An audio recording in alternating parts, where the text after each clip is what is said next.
इन लॉलीपॉपों की वजह से आज गरीब लोग अंधेरे में सोए हुए हैं। लॉलीपॉप देना बंद कर दीजिए। इन लॉलीपॉपों की वजह से कश्मीरियों की जाने गई हैं। नहीं है आज का नौजवान 1978 का नौजवान नहीं है। आज का नौजवान 90 की दशक का नौजवान नहीं है। ये सियासी सोच रखता है। आज इसे पता है कि मेरे हक में बेहतर क्या है और मेरे हक में बेहतर क्या नहीं। अस्सलाम वालेकुम। मीर आरिफ अपनी कश्मीरी कौम से मुखातिब साहब, रोज़मर्रा कश्मीर की सियासत को देख के, कश्मीरी सियासी मंजरनामे को और बदलते चेहरों को देख करके कि एक इंसान कितने फेसेस लेके घूम रहा है, इसको देखने के बाद दिल रंजीदा होता है और अफसोस होता है अपनी कश्मीरी कौम पर, अपने कश्मीरी बुज़ुर्गों पे, जवानों पे सद अफसोस कि हम फिर से उन्हें लाते हैं जिन्होंने हमें हमेशा लॉलीपॉप ही दिया। हर इलेक्शन के टाइम पे एक मैनिफेस्टो आता है, एक लॉलीपॉप आता है और जैसे ही इलेक्शन ख़त्म होता है उसके बाद वो लॉलीपॉप किसी और के मुंह में चला जाता है। वो एक शार है, वो अशार है कि हमें तो अपनों ने लूटा, गैरों में कहाँ दम था। हमें तो अपनों ने लूटा, गैरों में कहाँ दम था। मेरी किश्ती डूबी थी वहां जहां पानी कम था। मैं बात सीधे करूंगा पीएसए की। जैसे सीएम साहब ने कल जम्मू के अंदर बोला कि मेरे को स्टेट चाहिए, उसके बाद पीएसए जो है हट जाएगा, रिवोक हो जाएगा। साहब क्या क्या हटाएंगे आप और क्यों इस कश्मीरी कौम को रोज धोखा देते हैं आप? नेशनल कॉन्फ्रेंस एक ऐसी पार्टी रही है इस पूरे कश्मीर में जो कि पहले स्टेट हुआ करती थी। आज इनकी इतनी बड़ी मेहरबानी है, ये तरक्की करते गए, ये आज यूटी पे पहुंच गया।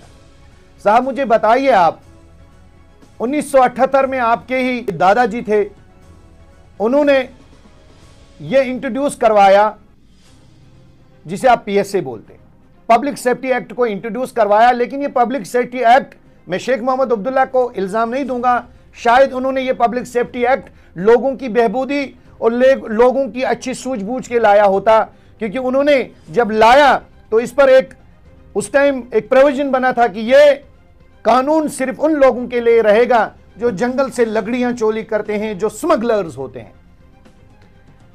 साहब उन्होंने ये हमें दिया और जब ये कानून पास हुआ और स्मगलर्स इसमें जेलों में डाले गए, बिना पूछ के, बिना ताश के, बिना किसी पूछताछ के, बिना किसी कोर्ट के, बिना जमानत के इसको जेल डाल दो, चाहे 6 महीने डाल दो या 2 साल डाल दो, लेकिन इससे लोगों को नुकसान नहीं पहुंचना चाहिए। खैर जमाना बदलता गया, आपके वालिद मोहतरम फारूक अब्दुल्ला साहब ने हुकूमत संभाली और संभालते ही वो जंगल का कानून आम आदमियों पे नाफिज कर लिया, आम इनोसेंट्स पे नाफिज कर दिया। साहब ये जंगल का कानून, ये भेड़ बकरियों का कानून आपने कश्मीरियों पे लागू किया, उन आम लोगों पे लागू किया जो बेचारे अभी अंडे से पैदा ही नहीं हुए थे, जो इनोसेंट लोग थे, जिन्हें सियासी सूझबूझ नहीं थी, जिन्हें सियासी समझ नहीं थी। वो बस एक ही चीज जानते थे कि नेशनल कॉन्फ्रेंस शायद इस कश्मीर को कुछ अच्छा देगा। दिया, तरक्की करवा दी पीएसए की, जंगल से उठा करके आम लोगों पे लगा दिया। बहुत सारी जाने गई इस पीएसए की वजह से, बहुत सारी माएँ और बहुत सारे घर उजड़ गए, क्योंकि जब एक आम आदमी जेल में डाला गया बिना किसी गुनाह के, बिना किसी कसूर के, तो जब वो बाहर आया तो वही क्रिमिनल बना और वही दूसरी चीजों में मुलव्वस हुआ। ये इंट्रोड्यूस और ये बाकी चीजें करवाने वाली आपका पीएसए है। और उसके बाद उम्मीद थी शायद मुफ्ती सईद आए तो मुफ्ती सईद इसको हटाएंगे, नहीं हटाया। उन्होंने और ज्यादा अच्छे तरीके से इस पर काम किया।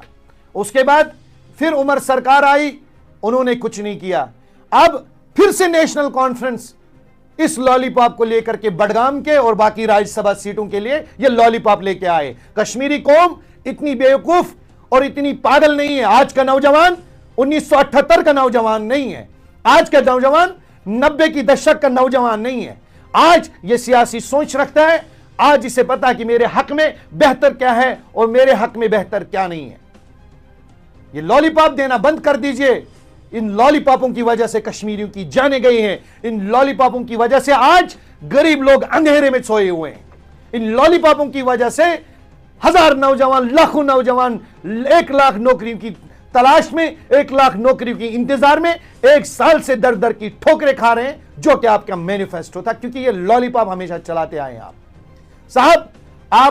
आपको ऊपर वाले ने इज्जत दी, आप चाहते थे आप सीएम बने। पहले तो आपने बोला मैं सीएम नहीं बनना चाहता हूं यूटी के अंदर, मैं कभी इलेक्शन लड़ूंगा ही नहीं। पता नहीं आपको किस फरिश्ते ने कान में बोल दिया और आप फिर इलेक्शन भी लड़े। मतलब आपके यहां नेशनल कॉन्फ्रेंस के यहां रोजमर्रा फेसेस बदलते रहते हैं, जबानें बदलती रहती हैं, हर रोज नेशनल कॉन्फ्रेंस अपनी जबान बदलते हैं। कितना धोखा देंगे इस कश्मीरी कौम को।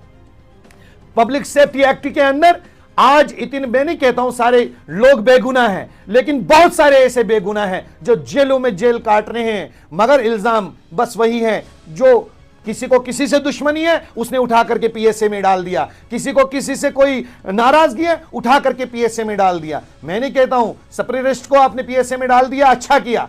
पत्थर फेंकने वाले को पीएसए में डाल दिया, अच्छा किया। आपने OGWS का नाम लेकर के बहुत सारे नौजवान, बहुत सारे बच्चों को जेलों में डाल दिया, जो हकीकत में OGW थे उनको तो जेल खानी है, उसमें कोई शक नहीं। हम नेशनलिस्ट है, हम अपने देश का दफा करना जानते हैं और हमारी डिफेंस हमारा दिफा करना जानती है, मगर बेगुनाह जो जेलों में है क्या उनका हिसाब नहीं होगा?